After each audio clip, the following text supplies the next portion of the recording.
اعوذ باللہ من الشیطان الرجیم، بسم اللہ الرحمن الرحیم۔ محترم ناظرین و سامعین، ایک بار پھر نماز کے اہم ترین مسائل میں سے ایک مسئلہ لے کر آپ کی خدمت میں حاضر ہیں،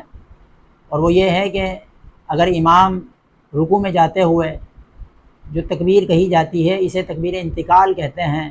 وہ کہنا بھول جائے اور رکوع میں چلا جائے اور پھر بعد میں اخیر میں سجدہ سہو بھی کر لے، تو ایسی نماز کا حکم کیا ہوگا؟ تو اس کا جواب یہ ہے کہ ایسی کنڈیشن میں اور ایسی صورت میں نماز ان لوگوں کی درست ہوگی امام کے ساتھ جو پہلی رکعت سے امام کے ساتھ شریک تھے، لیکن جو بعد میں آیا ہے، جس کی ایک رکعت نکل گئی یا دو رکعت نکل گئی یا تین یا قاعدہ اخیرہ میں سجدہ سہو کے بعد آ کر بیٹھا ہے، تو اس صورت میں اس کی نماز نہیں ہوگی۔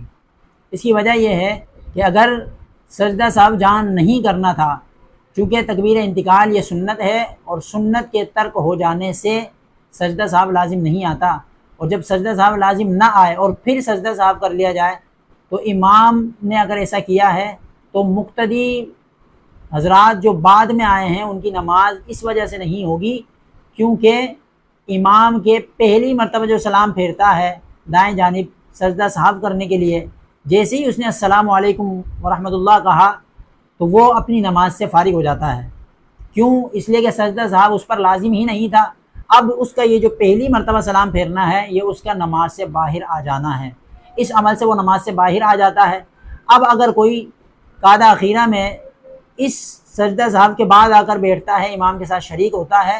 تو اس کی نماز شروع ہی نہیں ہوگی، کیونکہ امام نے جیسے ہی سجدہ سہو کے لیے سلام پھیرا تو وہ نماز سے امام فارغ ہو چکا۔ اب اس کے بعد اگر آ کر کوئی شرکت کرتا ہے، نیت باندھ کر امام کی ابتدا میں نماز پڑھتا ہے، تو وہ اس کی ابتدا درست نہیں ہوگی، کیونکہ امام فارغ ہو چکا ہے۔ اور رہی بات اس شخص کی جو سجدہ سہو سے پہلے آیا ہے کہ امام کے ساتھ شریک تھا، دوسری رکعت میں آ گیا یا تیسری رکعت میں، تو اس کی بھی نماز اس وجہ سے نہیں ہوگی کہ جو مرحلہ جو وقت اس نے امام کے ساتھ سجدہ سہو سے پہلے گزارا ہے اور امام کے ساتھ شریک رہا ہے وہ درست تھا، لیکن جیسے ہی امام نے سجدہ سہو کے لیے پہلا سلام پھیرا تو اس پہلے سلام سے امام کی نماز مکمل ہو گئی، اور پھر وہ امام کے ساتھ سجدہ سہو کرتا ہے، دو سجدے کرتا ہے، حالانکہ امام سلام پھیرتے ہی نماز سے فارغ ہو جاتا ہے، اور وہ اس امام کی اقتدا کرتا ہے جو نماز سے فارغ ہو چکا ہے۔ اس وجہ سے کہ غیر مصلی یعنی غیر امام کی اقتدا کرنے کی وجہ سے اس سجدہ سہو سے پہلے آنے والے مصلی کی بھی نماز فاسد ہو جاتی ہے اور نماز اس کی نہیں ہوتی۔ اسی وجہ سے اگر کوئی شخص امام کے سجدہ سہو غلطی سے کرنے پر اس وقت آتا ہے کہ جب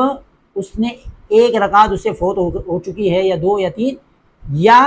امام کے سجدہ سہو کر لینے کے بعد آتا ہے، تو ان کی نماز نہیں ہوگی۔ ہاں، جو پہلی رکعت سے لے کر اخیر تک امام کے ساتھ شریک رہے تو ایسے مقتدی حضرات کی نماز درست ہے۔ اللہ تبارک و تعالی سے دعا ہے کہ اللہ تبارک و تعالی ہمیں احکام شرع سمجھنے اور اس پر عمل کرنے کی توفیق مرحمت فرمائے۔ وما علینا الا البلاغ المبین۔